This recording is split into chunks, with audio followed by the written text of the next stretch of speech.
A finals de 1946 va arribar un hivern fredíssim.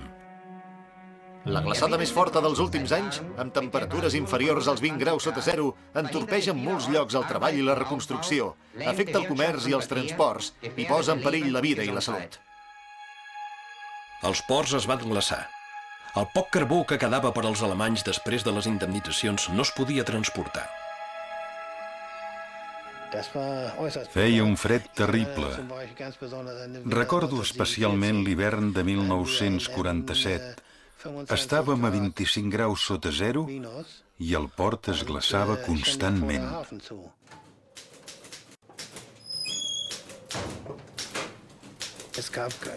La gent no tenia carbó ni roba d'abric.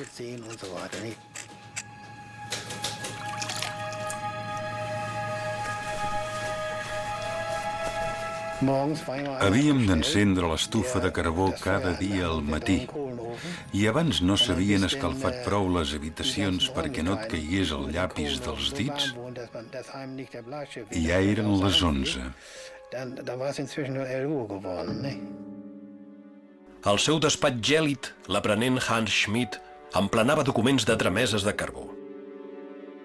El port d'Emden era una zona restringida. No hi podia entrar ningú sense un salconduit britànic. Ell estava content de treballar al control de carbó del nord d'Alemanya. Treballava a l'entitat. Estava al servei de l'ocupació britànica. Des del port d'Emden s'enviava carbó a la Gran Bretanya i Escandinàvia. Arribava a través del canal Dortmund-Ems i es carregava en vaixells marítims. Només el 1946 en van sortir 2 milions de tones. Els pocs estibadors disponibles no donaven l'abast.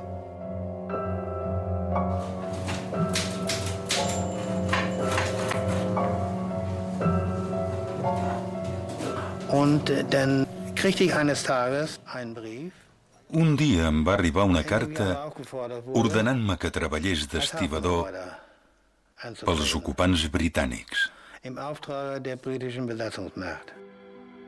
Hans Schmidt va haver de treballar en un vaixell de càrrega distribuint i anivellant el carbó. Vaig anar al port i vaig pujar a bord.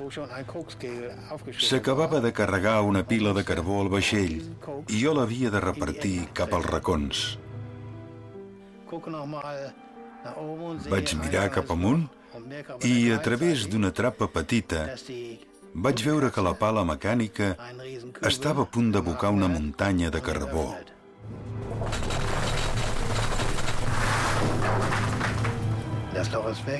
La trapa es va tapar, em vaig quedar ben a les fosques i no m'hi veia. Només tenia un llum de carbur, una pala i una planxa metàl·lica. Hans Schmidt va quedar aterrit. Durant la guerra m'havia quedat atrapat en un refugi antiaeri. No podíem obrir la porta. A fora queien bombes i no podíem sortir. No hi havia ningú que ens pogués ajudar des de fora. Érem tots al soterrani.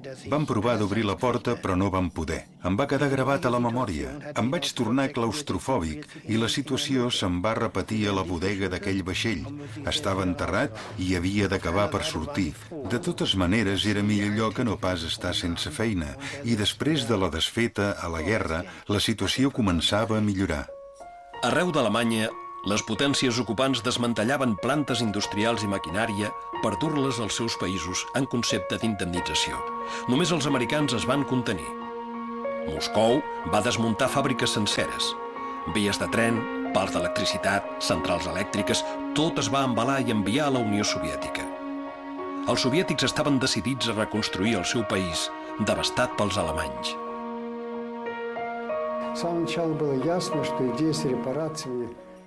Des d'un principi vam tenir clar que desmantellar les fàbriques era una bestiesa i així ho vam comunicar a Moscou amb l'esbroncada consegüent. Les persones intel·ligents, inclosos els alemanys que treballaven amb nosaltres, deien: «Per què ho feu? Us emporteu una pila de ferralla?» Però a Moscou hi estaven entossudits. No sé qui en va ser el responsable, però la política es va mantenir. I només ens va perjudicar, perquè va perjudicar la nostra reputació a Alemanya i el nostre creixement econòmic. Ens va suposar un endarreriment tecnològic de com a mínim 20 anys. Milers de torns, màquines, eina i generadors van desaparèixer per anar a parar a la Unió Soviètica, on es van rovellar perquè no hi havia pràcticament ningú que els sabés tornar a muntar.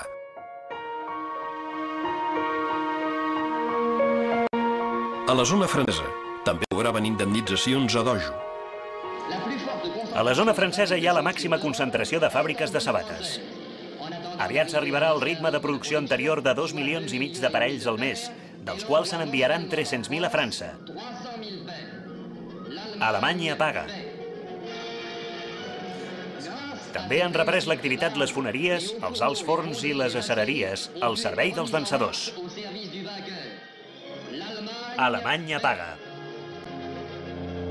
Totes les potències ocupants coincidien que s'havia d'impedir que Alemanya tornés a fabricar armament. Per això es van desmantellar les indústries del sector i les grans companyies es van fragmentar en unitats petites. Una de les nostres premisses, naturalment, era impedir que tinguessin una indústria capaç de fabricar armament de guerra. A l'Alemanya central, els vencedors van descobrir fàbriques de coets secrets on s'havien construït els famosos míssils B-1 i B-2. Els americans es van emportar els components, els plànols i els principals cervells de la tecnologia de coets alemanya. Les restes dels coets de Hitler serien més tard la base del programa espacial americà. La tecnologia dels submarins alemanys interessava l'armada britànica, però els alemanys havien deixat bombes als submarins abandonats que eren un llegat mortífer. Era de nit, però hi havia lluna plena. No hi havia electricitat i només ens hi vèiem amb la claror de la lluna. Harry Henshaw tenia 18 anys i li havia tocat fer guàrdia a la fàbrica de submarins de Kiel. Tenia por de les possibles represàlies alemanyes. El sergent em va portar al despatx. Em va dir, queda't aquí i no et moguis fins que no et vinguin a rellevar. Jo estava una mica nerviós perquè no sabia què podia passar. Em vaig asseure davant d'un escriptori i vaig sentir el tic-tac d'un rellotge. És una sensació espantosa. No saps què et passarà. Et moriràs?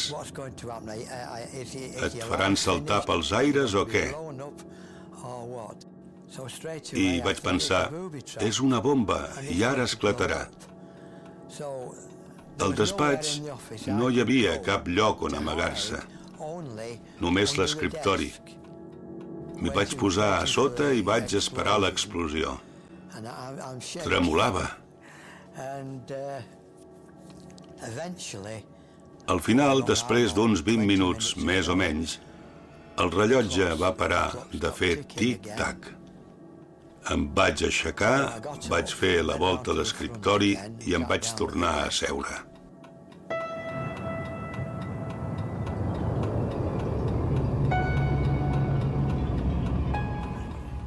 Vaig obrir el calaix molt a poc, tocant-lo per sota amb la mà. No hi palpava cap cable. Finalment, el vaig obrir del tot. No hi havia cables. Només un despertador de viatge. Em vaig posar molt content. Va ser tot un descans. Em vaig aixecar i em vaig posar a ballar pel despatx. No, és broma. Però sí que vaig estar molt content. Les forces britàniques van confiscar les dades tècniques i van fer volar les drassanes de submarins de Kiel i Bremerhaven.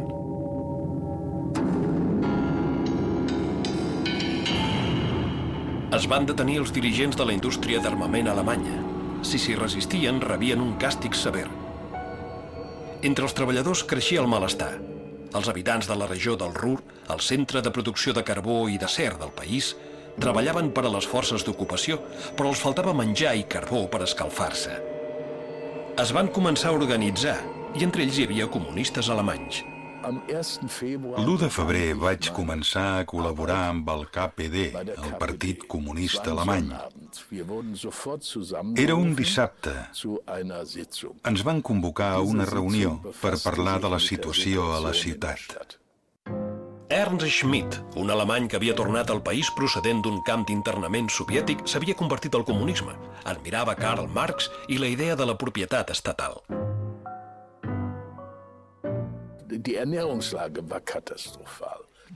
L'escassedat d'aliments era catastròfica. Els miners en rebien una mica més, però les dones i la resta no en rebien gens.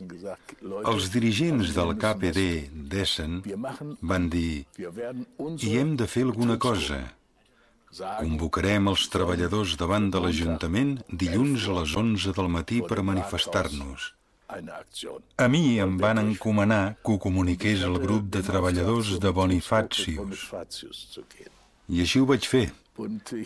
Vaig entrar a la cantina i tots els companys em van mirar.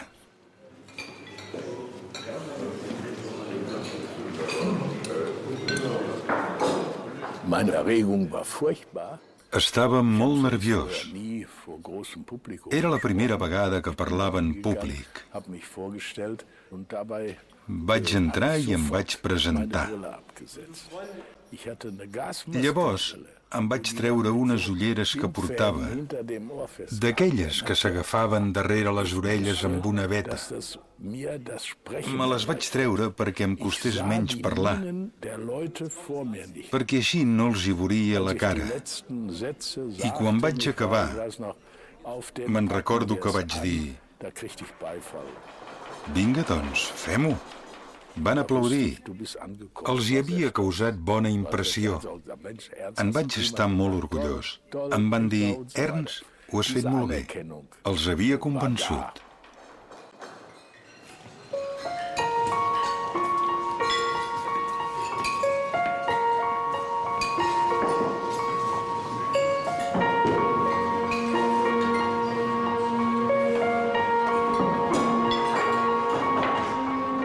Ernst Schmidt es va passar tot el cap de setmana fent discursos com aquell. Ho veia com un repte i estava decidit a mobilitzar el màxim de manifestants. La manifestació va ser un èxit. 600 treballadors es van aplegar davant l'Ajuntament d'Essen. Ernst Schmidt estava satisfet. No hi va haver violència, només una reivindicació pacífica que va anar augmentant de volum. Volem pa, tenim gana. Els crits ressonaven més enllà de la plaça. La situació amenaçava de prendre més envergadura. Més i més gent arribava a la plaça. Els treballadors d'altres fàbriques s'havien afegit a la protesta. L'alcalde d'Essen, Gustav Heinemann, patia per la reacció britànica.